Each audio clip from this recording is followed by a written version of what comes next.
যারা যারা এখনো দেখোনি তাদের সবার জন্য কিন্তু একটা ডিসক্লেমার প্রথমেই আমি দিয়ে রাখবো, কিছু জিনিস শেষ হয়েও শেষ হয় না।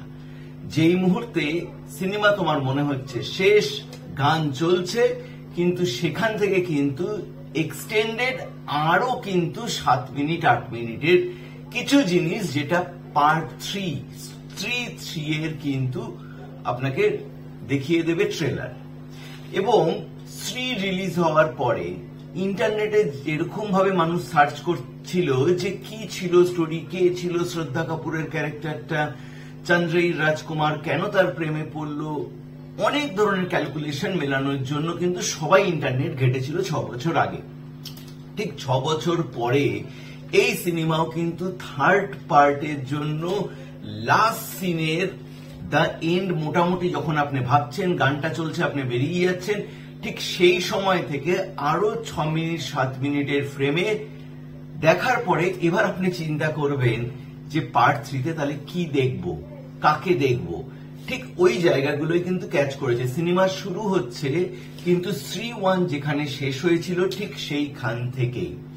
এবং অমর কৌশিক বলা যেতে পারে বিগ স্টারদের নিয়ে বা খান ক্যাম্প ছাড়াও যে সিনেমা এত বড় হিট করা যায় এবং মানুষের ইমোশন, এবং এই ধরনের সিনেমা হচ্ছে হরর কমেডি। হরর ভয় অবশ্যই রয়েছে, কমেডি তো ভরা। ঠিক শ্রী 1-এ যে এফেক্ট ছিল শ্রী 2-তেও সেই এফেক্ট, কিন্তু শ্রী 2 সমাজের ক্ষেত্রে কিছু কিছু বার্তা দিয়ে দিয়েছে। দেখুন, আরজিকর রেপ কেস নিয়ে গোটা দেশ যখন উত্তাল, 15ই আগস্টে যখন শ্রী 2 বেরিয়ে গেল, এবং এটা কাকতালীয়ই হয়তো, সেখানে কিন্তু দেখা হয়েছে যে সরকাটাকা আতঙ্ক, মানে যাকে ভিলেন হিসাবে দেখানো হচ্ছে শ্রী 2-তে, তারও কিন্তু একটাই মাকসাদ, সমাজ থেকে সে সেই সব মেয়েদেরই তুলে নিয়ে যায় যারা আলট্রা মডার্ন। অঙ্গও কিন্তু দেখানোর চেষ্টা করেছে যেটা মেয়েদের নিয়ে বারবার কোশ্চিন মার্ক হয়, এবং ঠিক যেখানে দেশ এরকম পরিস্থিতিতে সেখানে শ্রী 2 কিন্তু খুবই সিগনিফিকেন্ট একটা মেসেজ দিয়ে যাচ্ছে। কিন্তু আপনার সাথে কিন্তু অনেক বড় বড় ধোঁকা হবে এই সিনেমাতে, কারণ নামটা হতে পারে শ্রী 2, কিন্তু শ্রী কিন্তু এখানটাতে কম। এখানে কিন্তু পুরুষ ধরে নিয়ে যাচ্ছে মেয়েদের। ঠিক উল্টো ঘটনা শ্রী 1-এ আমরা দেখেছিলাম যে ছেলেদের ধরে নিয়ে যেত শ্রী, আর এখানটাতে হচ্ছে সরকাটা সে ধরে নিয়ে যায় হচ্ছে মেয়েদের। আলট্রা মডার্ন বলে যে সমস্ত মেয়ে তাদের মনে হয়, তাদেরকে সে ধরে নিয়ে যায়, এবং তাদেরকে সে দেখা যায় যে সেই যে সমাজের বেড়াজালটা থাকে যে মহিলা মানেই রান্নাবাড়ি করবে, খাবে, খালি বিছানা গরম করবে, এবং তার সাথে যে চুলও কেটে দিচ্ছে, মানে সমাজেরও একটা অ্যাঙ্গেল কিন্তু অমর কৌশিক খুব সুন্দরভাবে কিন্তু দেখিয়ে দিয়েছে। রাজকুমার রাও, কিছু বলার নেই ভাই বস।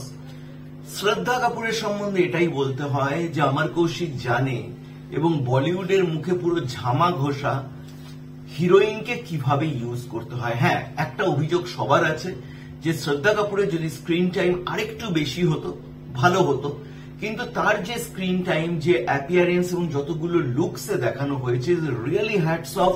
মানে শ্রদ্ধা কাপুরকে এরকম ভাবে হয়তো আমরা এর আগে কেউই দেখিনি। তো এটা অনেকে বলে যে ডিরেক্টরস কাট, যে ভালো ডিরেক্টরের হাতে পড়লে পরে আলটিমেটলি কিন্তু বেরিয়ে আসে যে লুকস গুলো। আর এর সাথে কিন্তু সারপ্রাইজ প্রচুর রয়েছে। অক্ষয় কুমার, ঠিকই শুনছেন, এখানে অক্ষয় কুমারের কিন্তু কেমিও রয়েছে, এবং পার্ট 3-তে অক্ষয় কুমারের আগমন নিয়েও কিন্তু সবাই একটা বার্তা কিন্তু রয়েছে এটার মধ্যে। এর সাথে রয়েছে বরুণ ধাওয়ান, হ্যাঁ ভেরিয়া।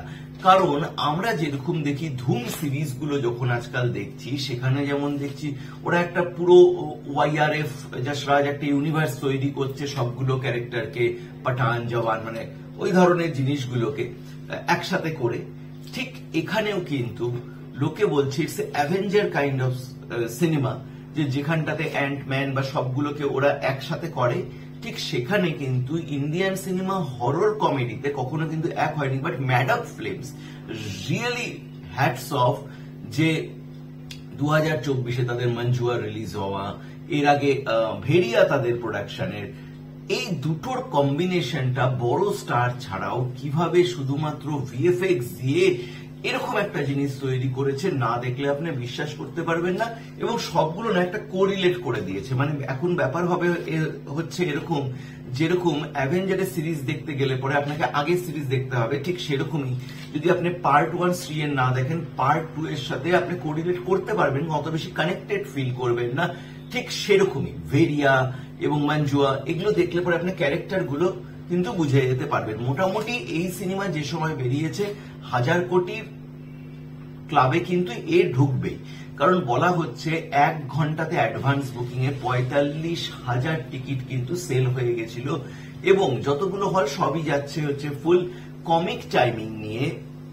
রাজকুমার রাও, পঙ্কজ ত্রিপাঠী, অপার শক্তি খুরানা এবং এর সাথে এক্সট্রা এলিমেন্ট। আমি অবাক হয়ে গেছিলাম যে এই মুহূর্তে অভিষেক ব্যানার্জি বা জানা এন্ট্রি হচ্ছে সিনেমাতে, সঙ্গে সঙ্গে গোটা থিয়েটার কিন্তু হাততালিতে মুখরিত।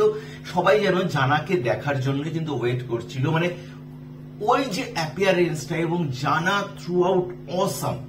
হ্যাঁ, এখানটাতে চন্দেরি রাজকুমার কিভাবে প্রেমে পড়ে গেছিল সেটা ছিল শ্রী 1, আর এখানটাতে হচ্ছে শ্রদ্ধা কাপুরের নিয়ে একটা ধোঁয়াশা ছিল। অনেকে বলতো এ ভূত কিনা, অনেকে বলতো যে এ আদৌ মানুষ কিনা, এই নিয়ে একটা ডাউটফুল ছিলই। কিন্তু এইখানে কিন্তু শ্রদ্ধা কাপুরের পুরো পর্দা কিন্তু ফাঁস হয়ে গেছে, রিভিল হয়ে গেছে প্রতিটা জিনিস শ্রদ্ধা কাপুরের জায়গাটা।